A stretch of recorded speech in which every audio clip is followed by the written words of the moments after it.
Tidak salah menikmati karya Allah, tetapi tidak boleh puas di situ. Karena itu bukan tujuannya. Itu sebabnya Musa sebagai pemimpin menggerakkan mereka. Kita harus move on. Kita harus bergerak maju. Kita harus melangkah ke langkah yang berikutnya. Sebagai seorang pemimpin, Musa bertanggung jawab untuk ini. Saya memandang jemaat yang Tuhan percayakan itu adalah sebagai korban-korban yang harus saya persembahkan di hadapan Tuhan. Saya memandang jemaat yang Tuhan percayakan adalah sebagai persembahan saya kelak di hadapan Tuhan. Kalau 50 Tuhan percayakan, Tuhan ini loh 50 yang Tuhan percayakan. Ini semuanya saya bawa kepada Tuhan. Ada 5 hal yang saya mau tekankan dalam hidup saya sebagai hamba Tuhan. Yang pertama adalah menolong jemaat untuk mengenal Yesus secara pribadi, menyambut Yesus secara pribadi, mengasihi Tuhan, mengandalkan Tuhan, melayani Tuhan. 5 hal ini guru saya bagi jemaat yang Tuhan percayakan. Saya tidak mau ada yang sesat di antara mereka. Saya tidak mau ada yang mereka yang tidak sampai kepada tujuan. Itu menjadi pergumulan saya, menjadi doa saya. Harus fokus kepada tujuan. Ini hal pertama. Langkah pertama yang harus kita lakukan adalah fokus kepada tujuan. Kalau kita tidak fokus kepada tujuan, maka kita tidak akan sampai kepada tujuan itu. Tidak mudah untuk mencapai tujuan. Tidak mudah untuk mencapai sasaran. Kalau saudara perhatikan ya, 3 hari berikutnya mereka terus berjalan di padang gurun itu. Dan itu tidak mendapat air mereka selama 3 hari. Ini masalah serius. Karena ini menurut pengamatan ya, bukan menurut saya nggak tahu itu ya. Saya baca juga. Menurut pengamatan 60-70% tubuh kita ini terdiri dari air. Kita perlu 8 gelas air atau 2 liter sampai 2,5 liter air per hari. Ya. Lalu sementara mereka selama 3 hari tidak mendapat air. 3 hari kehausan di padang gurun ini, bukan di tempat berhasil ini, di padang gurun panas, keringatnya banyak keluar, yang di dalam keluar tidak ada suplai masuk, sehingga mereka dehidrasi selama 3 hari. Ya kalau orang tua masih bisa lah, anak-anaknya itu yang minta minum, minta susu dan sebagainya. Anak saya sudah ada 21 tahun itu, gak minum susu sehari aja protes. Gak seru hidup gak ada susu. Kamu sudah umur 21 tahun, hampir menginjak 21 tahun, susu terus. Gak seru gak ada susu. Karena saya kerja keras untuk bisa beli susu anak saya. 3-3-nya ya 17 tahun, 20 tahun, 12 tahun, susu terus. Sudah tercatat 1 hari 1, masih beli lagi susu jadi 2 kali sehari minimal. Jadi bangkrut nih orang tua susu ya. Itu baru susunya doang, belum yang lain. Jadi sangat penting air itu. Nah ini selama 3 hari mereka tidak minum. 1, mereka menahan haus. 2, mereka menahan ngeres itu orang tua anaknya minta susu. Belum lagi kambing dombanya babek karena gak ada air. Jadi semuanya saya bisa bayangkan itu katanya sekitar 3 juta orang. 3 juta orang belum ditambah kambingnya. Ya, lalu kemudian semuanya berteriak, apa gak seru? Usaha gak umat itu. Ya. Ada tantangan yang serius, ada pergumulan yang tidak mudah, tapi masalah harus diatasi. Mengapa Tuhan izinkan ini? Kan itu pertanyaan yang kemudian muncul. Satu-satu saya sampai berkata, Tuhan, akukah yang melahirkan mereka sehingga aku harus memangku mereka? anak saya cuma 3 saja. Udah keluh mikirnya, sudah pusing mikirnya. Apalagi ini jutaan orang lalu semua berteriak minta air. Dari mana dapatnya? Ini tantangan yang harus dihadapi oleh seorang Musa. Ini tantangan yang harus dihadapi oleh bangsa itu. Musa sadar itu. Mengapa Tuhan membawa kita memasuki masalah? Apakah sepertinya Tuhan senang kalau manusia menderita? Pertanyaannya apa untungnya? Nah, kalau saya jadi Tuhan tak buat mudah. Kalau saya jadi Tuhan loh ya, saya tidak akan mengizinkan umat saya mengalami keluhan. Pokoknya Jokowi terus. Kalau saya jadi Tuhan. Tapi Tuhan sepertinya senang kalau umatnya itu susah. Senang kalau umatnya sulit. Sengaja dibawa dalam situasi yang sangat sulit, situasi yang tidak mudah. Tuhan sengaja membawa itu. Karena itu kan pertanyaan yang perlu diajukan adalah, senangkah Tuhan melihat umatnya susah? Saudara, Tuhan mau melatih kita. Ada satu pujian lama, Tuhan melatih kita untuk berperang. Tuhan sengaja membawa bangsa Israel itu kan melewati padang gurun, ada jalan pintas sebetulnya. Tapi Tuhan sengaja itu tujuannya apa? Supaya mereka kalau mengalami kesulitan tidak balik ke Mesir. Mereka siap fight, siap perang, siap menghadapi kesulitan, siap menghadapi tantangan. Tidak manja. Langkah kedua, pantang menyerah, pantang mundur. Menghadapi kesulitan, menghadapi tantangan, tidak boleh menyerah. Di sekolah Alkitab kami dulu tidak sampai sekejam itu ya, tapi di sekolah Alkitab Cianjur, pimpinan kami yang sudah almarhum Pendeta Awodatu, kalau ada murid-murid yang melanggar itu dimasukkan ke air kolam itu, direndam di situ. Kalau nggak gitu dipukul. Ya, pemahamannya begini: kamu nanti di lapangan masalah yang kamu hadapi jauh lebih sulit. Kalau kamu nggak siap dari sekarang, kamu harus persiapkan. Dipersiapkan untuk menjadi siap menghadapi kesulitan, siap menghadapi tantangan. Sehingga tidak mudah menyerah. Tidak mudah menyerah. Menangis, tapi menangisnya ke atas, bukan menangis ke samping kanan kiri kepada teman-teman.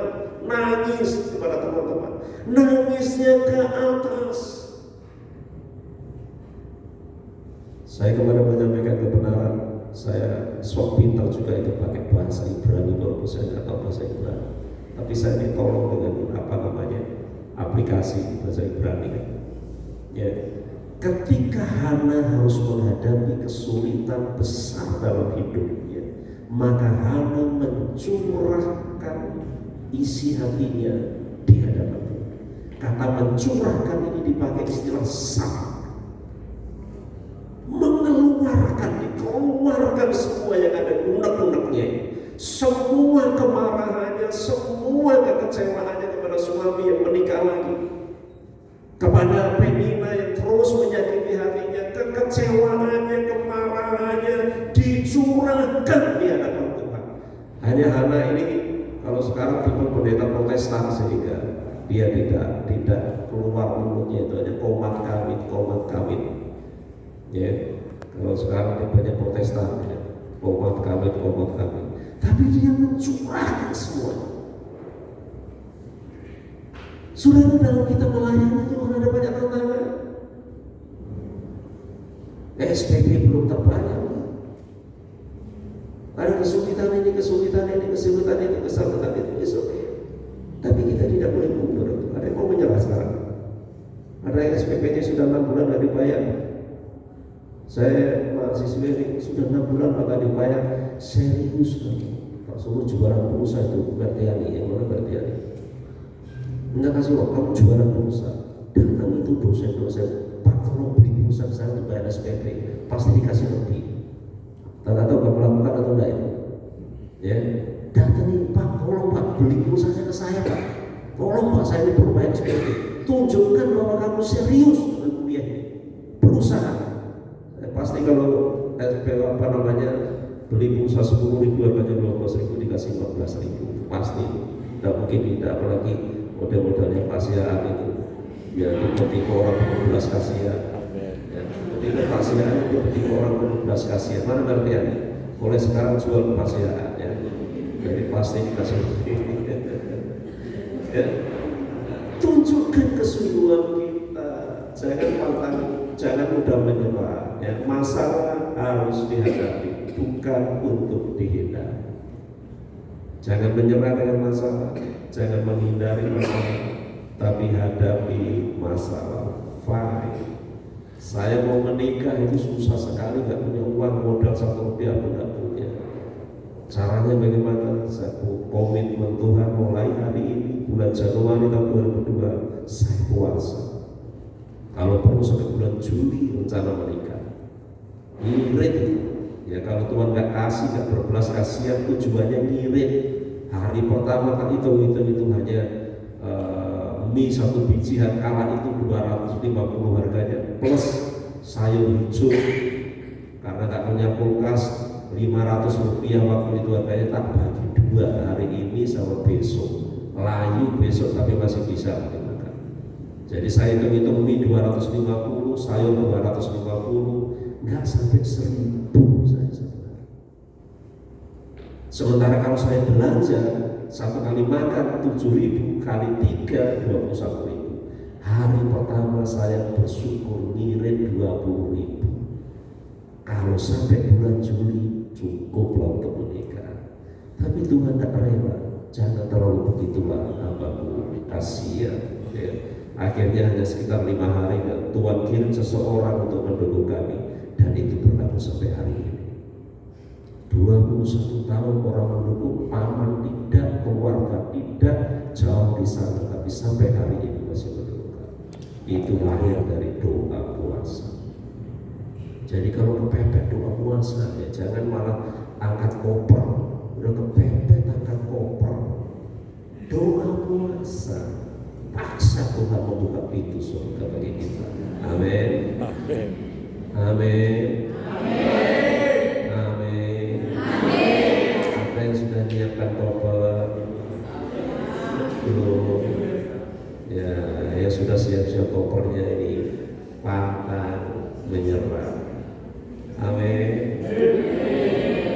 Lah mereka berusaha terus, mereka berusaha tabah dan terus berusaha untuk melanjutkan perjalanan sambil berjuang untuk mendapatkan akhir. Dan haleluya, praise the Lord. Puji Tuhan, puji Tuhan. Akhirnya mereka menemukan air. Jadi mereka dengan sukacita itu minum air. Sudah 3 hari kehausan dan bisa bayangkan menemukan air, mokok mereka. Minumnya semangat sekali. Tapi ternyata airnya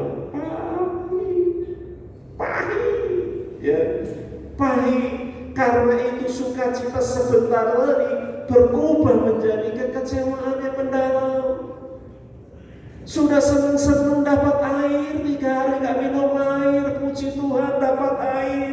Saya bisa membayangkan semangatnya kayak apa. Pernah puasa 3 hari? Pernah? Kalau belum pernah coba puasa 3 hari. Hari pertama perut laparnya pun, hari kedua itu bayangan gorengan, jalan-jalan itu pecel lele, baru bunyi air kericik-kericik aja, air kericik-kericik gitu ya. Coba kalau nggak percaya, saya sudah coba ya, saya sudah coba itu, berat sekali. Jadi betapa happy-nya mereka menemukan air, betapa sukacitanya mereka menemukan air. Jadi semangat sekali mereka berebut untuk minum air itu, tapi ternyata pahit.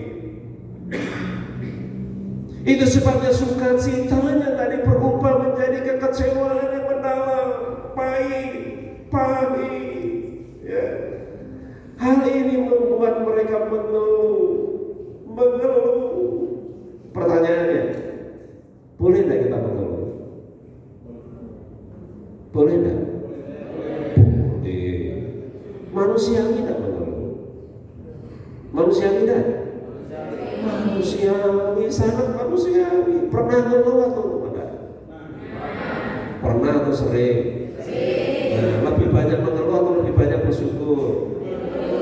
Lebih banyak mengeluhnya, ya kan? Tidak salah mengeluh, itu manusiawi kok.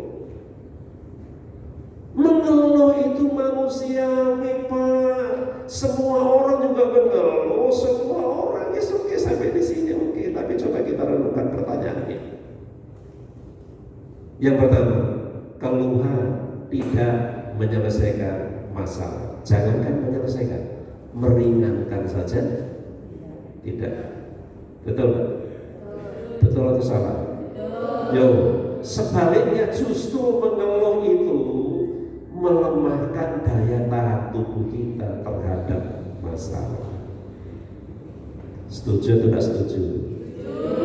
Kalau nggak setuju saya delete. Setuju? Kalau kita mengeluh malah lesu, daya tahan kita malah lemah, malah gampang sakit. Kalau gampang sakit cepat mati. Perhatikan itu, manusiawi tapi menurunkan daya tahan tubuh. Manusiawi memang, tapi membuat kita cepat mati. Dan karena itu pikirkan baik-baik itu yang manusiawi tadi, ya. Mengeluh adalah masalah baru yang menyerang orang yang menghadapi masalah. Ini bertentangan dengan prinsip apa itu? Pegadaian, menyelesaikan masalah tanpa masalah. Kalau kita mengeluh menyelesaikan masalah dengan menambah masalah baru. Padahal manusiawi ya. Mengeluh bagaikan batu sandungan yang menghambat perjalanan kita dalam mencapai tujuan.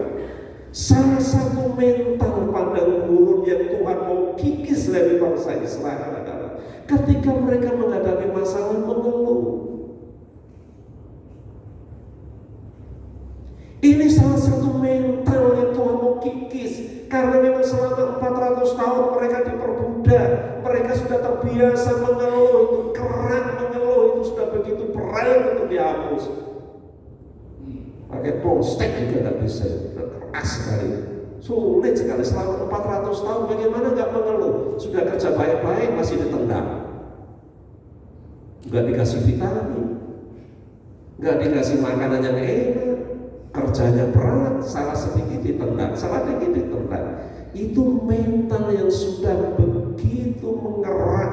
Tuhan mau delete dikit sedikit. Di padang gurun itulah Tuhan proses. Tuhan mau delete itu mental mengeluh, itu salah satu. Ya kita juga biasa itu mental mengeluh, nggak gampang. Ya, suatu saat saya ketemu penumpang dari Kute, ordernya ke mana? Mengwi. Dia tanya sama saya, is go to Mengwi? Mau kemana tujuannya? Mau ke Banyuwangi, mau ke gunung, naik gunung Banyuwangi itu. Saya nasihati, lebih baik ke ini terminal apa yang deketin Ubung. Itu lebih bagus. Tak diskusikan. Oh ya, good, saya senang. Nah dia nggak mau ubah itu tujuannya, karena harganya naik kalau diubah. Gak mau dia. Akhirnya apa? Dia bayar sampai Ubung, dicek di aplikasi baru murah. Saya nggak bisa cancel. Saya kepotong gede. Lalu kemudian saya dapatnya sedikit, lebih sedikit. Saya nyesel ngasih nasihat. Ini dikasih nasihat nggak berterima kasih, malah merugikan saya. Karena itu saya pun juga mengeluh, itu susah sekali. Mau nggak ngeluh susah sekali. Sampai di terminal tuh, thank you. Saya panas banget. Yes. Jengkel saya.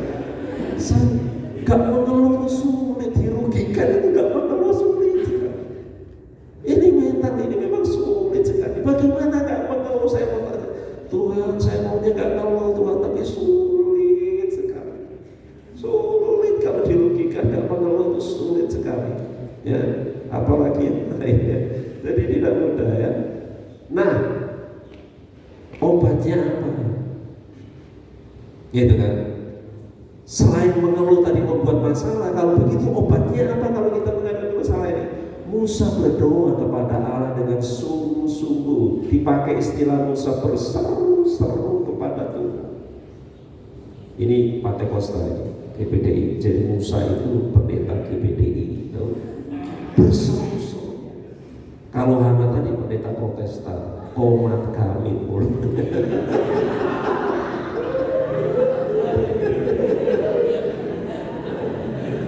Oh iya, mau seperti Hana atau mau seperti Musa?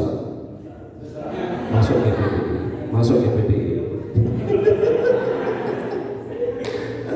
Loh, Musa berseru-seru kepada Tuhan. Tahu berseru-seru? Berseru-seru itu berarti dengan suara keras. Jadi Musa berdoanya suaranya keras. Nggak tahu kalau dari posisi berseru-seru bahasa Ibraninya apakah betul suara keras atau tidak. Kalau salah ya saya mohon maaf. Tapi pemahaman saya kalau berseru-seru itu suaranya keras. Betul ya?